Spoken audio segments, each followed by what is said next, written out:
नमस्कार दर्शक बंधु, धर्मज्ञान टीवी यूट्यूब चैनल परिवार को आपण मान को स्वागत।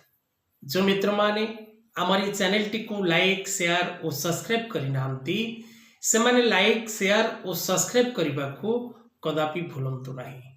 दर्शक बंधु, आज ये कार्यक्रम माध्यम रे आमे आलोचना करिबा जे मे मासटी विशेष करी 2024 मसिया मे मासटी क्यों क्यों राशि व्यक्ति विशेष मान सुख एवं सौभाग्य वृद्धि करने साहाय्य करिवो।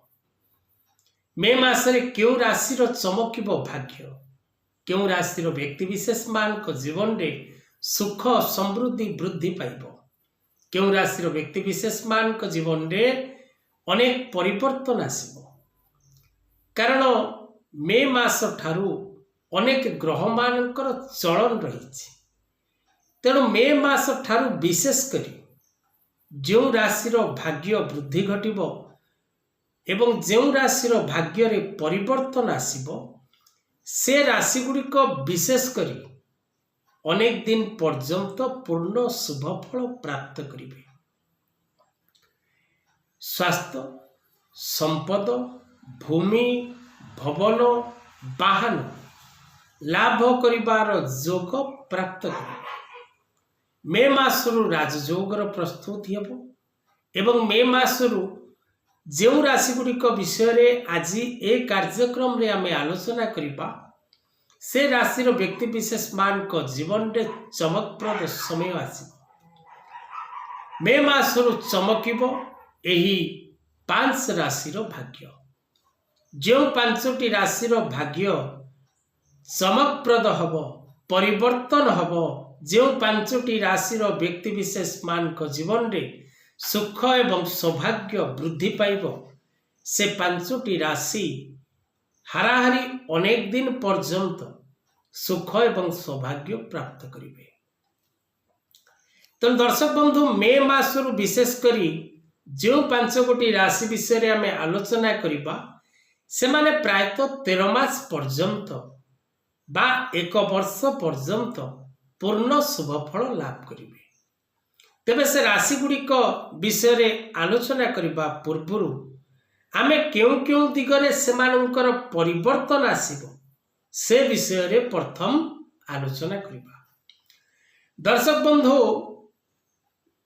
5 राशि भाग्य रे महापरिवर्तन आसीबो जहाँकि आमे उपस्थापना कले। जो 5 राशि रे महापरिवर्तन आसीबो ताहा धन, कर्म, व्यवसाय, कृषि, मार्केटिंग एवं स्वास्थ्य, तत्सहित विवाह, शिक्षा, संपद, भूमि, भवन, वाहन ए सब दिगरु पूर्ण सफलता व्यक्ति विशेष माने प्राप्त करिवे। शत्रुपीड़ा, माली मकदमा, कोर्ट कचेरी, वाद विवाद, संपत्ति जनित, डिवोर्स जनित, कौनसी प्रकार गंडगोल जनित ए सब क्षेत्र रे ए 5 राशि व्यक्ति विशेष मान को विजय लाभ हबार जोग सृष्टि हो। विवाह क्षेत्र, संतान प्राप्ति क्षेत्र, पारिवारिक क्षेत्र, वैवाहिक दाम्पत्य जीवन अशुभप्रद क्षेत्र एवं विशेष करी प्रेम संपर्क ए 5 राशि व्यक्ति को पूर्ण सफलता लाभ हो। ओडिया नववर्ष 2024 पणा संक्रांति ठारू आरंभ। तेणु मे मास ठारू विशेष करी जो 5 राशि व्यक्ति विशेष मान को जीवन रे सुख एवं सौभाग्य आसीबो से माने विशेष करी ऋण मोचन करिबार समय लाभ करिवे, शत्रु विनाशर समय लाभ करिवे, नूतन कर्म प्राप्तिर समय लाभ करिवे, नूतन व्यवसाय करिबार सुजोग लाभ करिवे, दूर यात्रा करिबार सुजोग लाभ करिवे, मान सम्मान प्राप्ति करिबार सुजोग लाभ करिवे एवं प्रत्येक दिगरु एमानंको पूर्ण सफलता प्राप्ति हबो।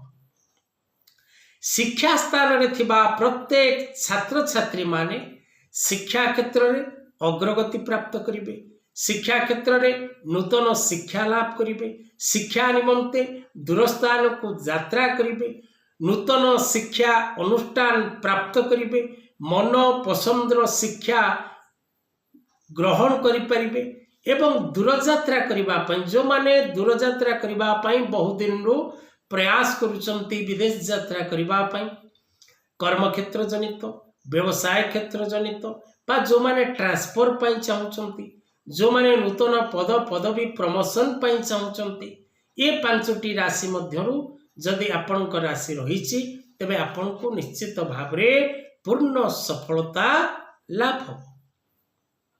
तेरे दर्शक बंधु से 5 गोटी राशि रो प्रथम राशि मेष राशि, द्वितीय राशि कर्कट राशि, तृतीय राशि कन्या राशि, चतुर्थ राशि बिच्छा राशि और पंचम राशि मकर राशि। ए 5टी राशि रो व्यक्ति विशेष माने विशेषकर मे मास ठारू 1 मास पर्यंत समय पूर्ण शुभ फल प्राप्त करिवे एवं प्रत्येक क्षेत्र एमाने निश्चित भाव सफलता लाभ करिवे। आज कथा वस्तु को एठी रखिबा। जय जगन्नाथ।